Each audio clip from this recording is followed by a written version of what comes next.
What happens when you put your hands on Shohei Ohtani? You don't just answer to the umpires. You don't just answer to the league office. You answer to an entire baseball world that has decided, collectively and without a formal vote, that this man is untouchable, not because the rules say so, but because of what he represents to the sport itself. The Houston Astros first baseman learned that lesson the hard way. And what followed wasn't just a punishment handed down by Major League Baseball. It was a moment that forced the entire sport to ask a question it has been quietly avoiding for years. How far is too far when the target is the most important player in baseball? It didn't look catastrophic in real time. That's the thing about rough play in baseball. Unlike football or hockey, where violent contact is written into the fabric of the game, baseball's physicality exists in moments. Brief, explosive, often ambiguous moments that require slow motion and multiple camera angles before anyone fully understands what just happened. But the people who were there understood immediately. When the Astros' first baseman made contact with Ohtani during the play, the kind of contact that exists in the gray area between competitive aggression and something more deliberate, the reaction from the Dodgers' dugout was instant. Players were on their feet. The Dodgers bench coach took 2 steps toward the field before stopping himself. And on the field, Ohtani stood completely still for a moment, which anyone who has watched him closely knows is not a neutral gesture. It is the stillness of a man making a decision about how to respond. What the cameras captured in those few seconds was enough. Major League Baseball's office received formal notification from the Dodgers organization within hours. The documentation was detailed. The request was clear. And the league, which has spent the better part of a decade carefully managing its relationship with the phenomenon that is Shohei Ohtani, moved with a speed that surprised even those familiar with how these disciplinary processes typically unfold. The punishment came down quickly. Suspension, plus additional disciplinary measures that the league declined to detail publicly beyond the official statement.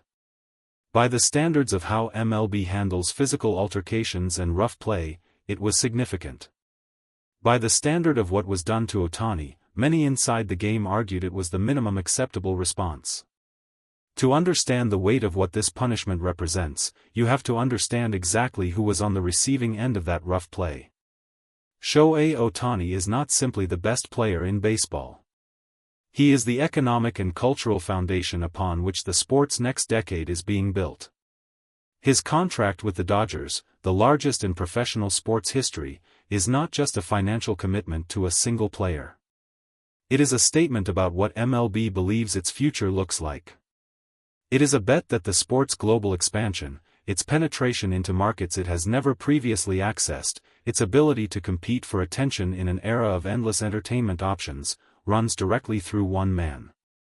Every team that puts Ohtani in harm's way understands this on some level. Every umpire who watches a play near first base involving Ohtani is aware of the weight attached to his physical safety. The league has not made this explicit in its rulebook. You cannot write a rule that says one player matters more than others, but the implicit understanding exists throughout the sport. The Astros' first baseman either forgot this implicit understanding or decided to ignore it. Either way, he is now living with the consequences. Major League Baseball does not typically explain its disciplinary reasoning in detail. The official statement was brief, formal, and carefully worded, the kind of language designed to communicate decisiveness without inviting litigation or counterargument. But sources familiar with the process described a review that went beyond the standard procedure for rough play infractions. The league examined multiple camera angles. They consulted with umpires who were positioned near the play. They reviewed the Astros' first baseman's disciplinary history, a history that, according to those familiar with it, contained prior incidents that, while not rising to the level of formal punishment, had been noted and filed. The kind of file that becomes very relevant when a new incident occurs. The suspension length reflected this cumulative picture. It was not simply a ruling on one moment in isolation. It was a ruling on a pattern, applied to a moment involving the wrong target. Within the Astros organization, the response to the punishment was publicly muted. The front office issued a statement that carefully balanced support for the player with acknowledgement that the league's decision was final. Behind the scenes, sources indicate the reaction was sharper. There was frustration with the player for creating a situation that put the organization in a difficult public position, particularly given Houston's already complicated relationship with the rest of baseball following the sign-stealing scandal. The Astros do not need additional reasons for the sport to scrutinize them. Their first baseman provided one anyway. This is where the story becomes something larger than a disciplinary proceeding. When Ohtani responded to what happened, not immediately, not impulsively, but in his own time and in his own way, he did something characteristic of everything that makes him uniquely difficult to understand through the conventional lens of athletic celebrity. He did not perform outrage.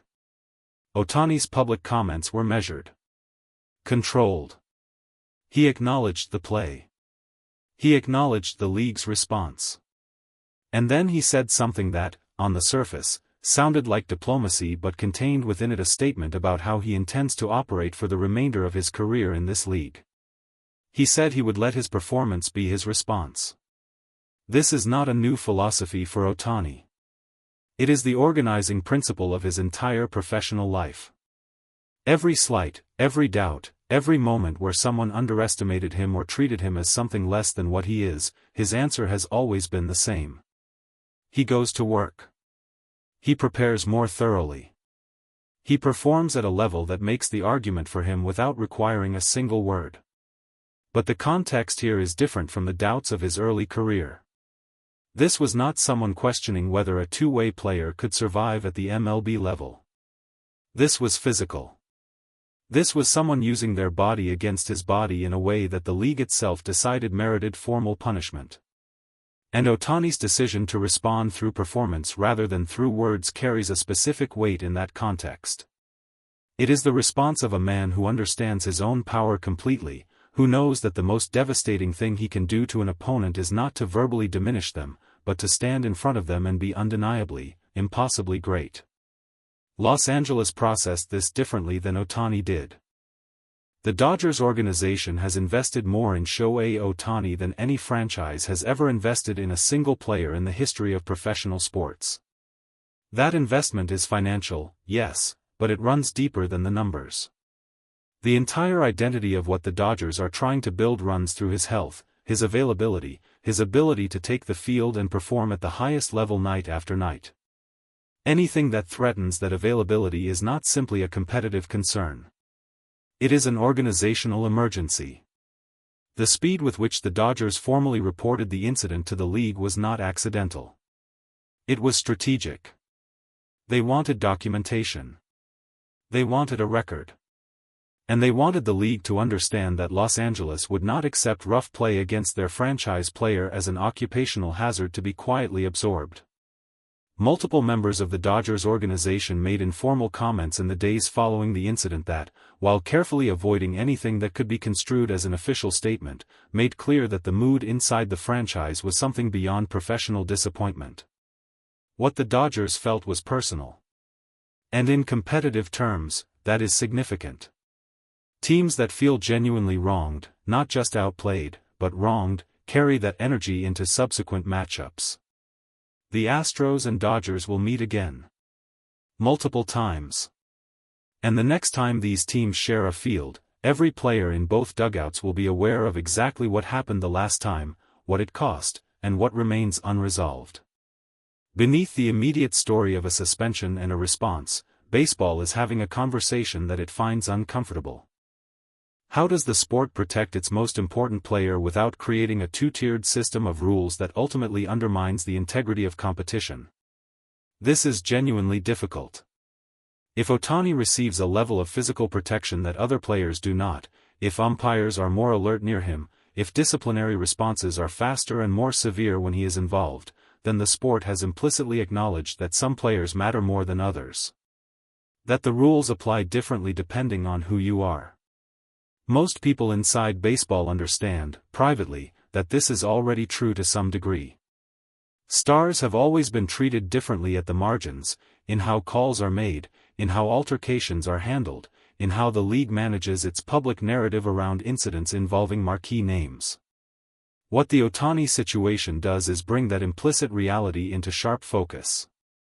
It makes the sport confront, directly and publicly, a question it has preferred to manage in the background. There are no easy answers. There is only the ongoing negotiation between competitive equality and the practical reality that Shohei Ohtani is not just a player. He is the sport's most valuable asset. And assets of that magnitude, in every industry that has ever produced one, receive a different level of protection. Baseball is simply deciding, in real time, what that protection looks like. What should we take from all of this? Not the suspension itself. Suspensions happen. Players serve them in return, and the sport moves forward. What matters is Ohtani's response. That quiet, devastating commitment to letting performance speak instead of words. The decision of a man who has faced larger obstacles than a rough play at first base and answered every single one of them the same way. By being better than anyone thought possible. The Astros' first baseman will return from his suspension.